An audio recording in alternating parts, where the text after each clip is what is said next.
the relationship zone is the insight zone. When they feel that you can articulate their problems and their dreams better than they can.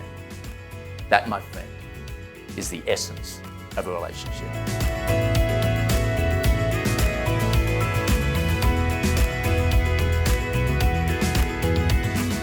Please welcome, speaking all about relationships, Damian Curry. Thanks, good buddy. How are we all doing? I'm saying, how are we all doing? Hey, good. It's so good to see so many of you again. I've met so many new people. It's just wonderful. It's all about the relationships, right? Like for years, we've been hearing, it's all about the relationships, right? You ever heard that? It's all about the relationship, the business relationships, economics, people do matter. Here's the problem that I've got. I've been in professional life for 43 years. That's it.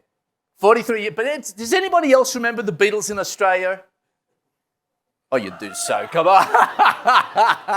Okay. 43, exactly. Now, I've been around in all my professional life. I have never been told what a good business relationship is. Like, what is it? Like, we know it's important, but what is it? That I've got a problem. So, in this session, it rises and falls on relationships. We are going to answer this question. We need to finish the sentence. You know you have a great business relationship when? We're going to finish this sentence. I'll tell you when I realized how important business relationships are. I remember reading, I don't even remember where I read it. It was probably in one of the Malcolm Gladwell books, probably Blink, or one of the essays in What the Dog Saw, I can't remember. But it was about medical practitioners and their likelihood to be involved in malpractice litigation. Now, what do you think correlates most highly with the tendency or the likelihood that you're going to be involved in malpractice litigation? You'd think it'd be something like your scores at university. You'd think. Apparently, no correlation. Zero. Turns out you were least likely to be involved in malpractice litigation if your patients liked you, if they felt heard, seen, and understood by you. When you have a relationship, a quality relationship, it means not only do opportunities open for you, but it's amazing the number of mistakes that you will be forgiven.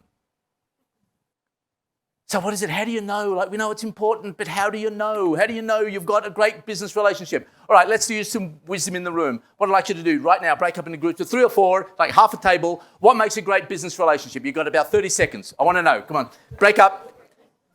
Talk it through. What makes a great business relationship? Fast game's a good game.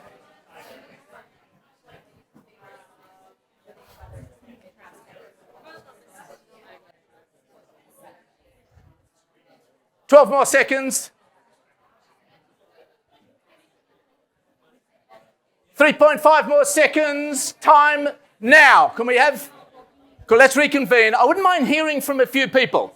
I'm going to do, I'll just do a wondering. We won't do the mic. Okay, can we have, okay, as the eyes of the room are upon me and a hush slowly descends, right? Okay, I wouldn't mind hearing from a few people. And just as I walk past you, as I walk past your table, I want you to throw out some key phrases. Okay, what great relationship. Yes. Listening. Thank you. Over here. What's a good one? Mutual respect. Thank you. Over here. What was some good? Understanding. Thank you. Find solution. Collaborative solutions. I love it. Over here. What have we got? A couple of ideas. Transparency is nice. Yes. Trust. Yes. Sorry. Over here. Great results. I love that. Okay. Care about the person. Oh, nice. Care about the person. Yes. Any more? Action with integrity. Sorry, let's say again. Action with integrity. Action with integrity and? A bit of communication. That'd be nice. Bit of communication. Okay, one more? Trust as well. Beautiful. Humbly. By the way, can I get everybody to acknowledge each other? Thank you. Okay. Thank you. That was a whole lot of fun. Humbly, I'm going to suggest this is the measure of a great business relationship? A great business relationship is when two people know and care about each other more than you need to get the job done. And my suggestion is everything that was said is contained within that. It's either precedent or antecedent or post-cident, which I'm allowed to make up words, by the way. But how do you do that? Okay, we know what the goal is. We know what the goal is. When two people know and care about each other more than they need to get the job done, but how do you do it? I have found in the conversations, there's two types of questions that we ask. Deep engagement question number one is when you're with people and you're talking about what's holding them back. And you ask something like, how bad does it get? And they go, oh, you're really bad. You go, no. Seriously. How bad does it get? And you find when they exhale and look down before answering, let me tell you, then you have engagement. You become a trusted confidant. And beyond holding them back, when you're looking forward, deep engagement question number two, when you say, well, what do you want to achieve? And you go, oh, look, I'd like things to be more efficient. And you go, okay, beyond that, I want you to dream a little bit. If there were no limits, if you and I could do anything, what do you want to see? And you know you've got deep engagement when you find that they exhale. They pause and look upwards before answering. They access the dreaming part of the brain. They think, oh, wow, what do I want to achieve? I've never been asked that before.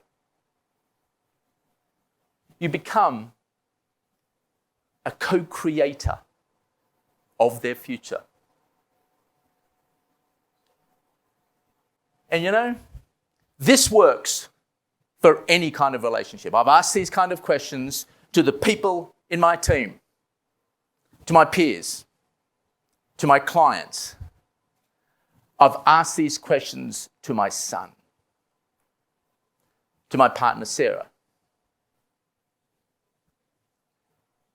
Because beyond the relationship zone is the insight zone. When they feel that you can articulate their problems and their dreams better than they can. That, my friend, is the essence of a relationship.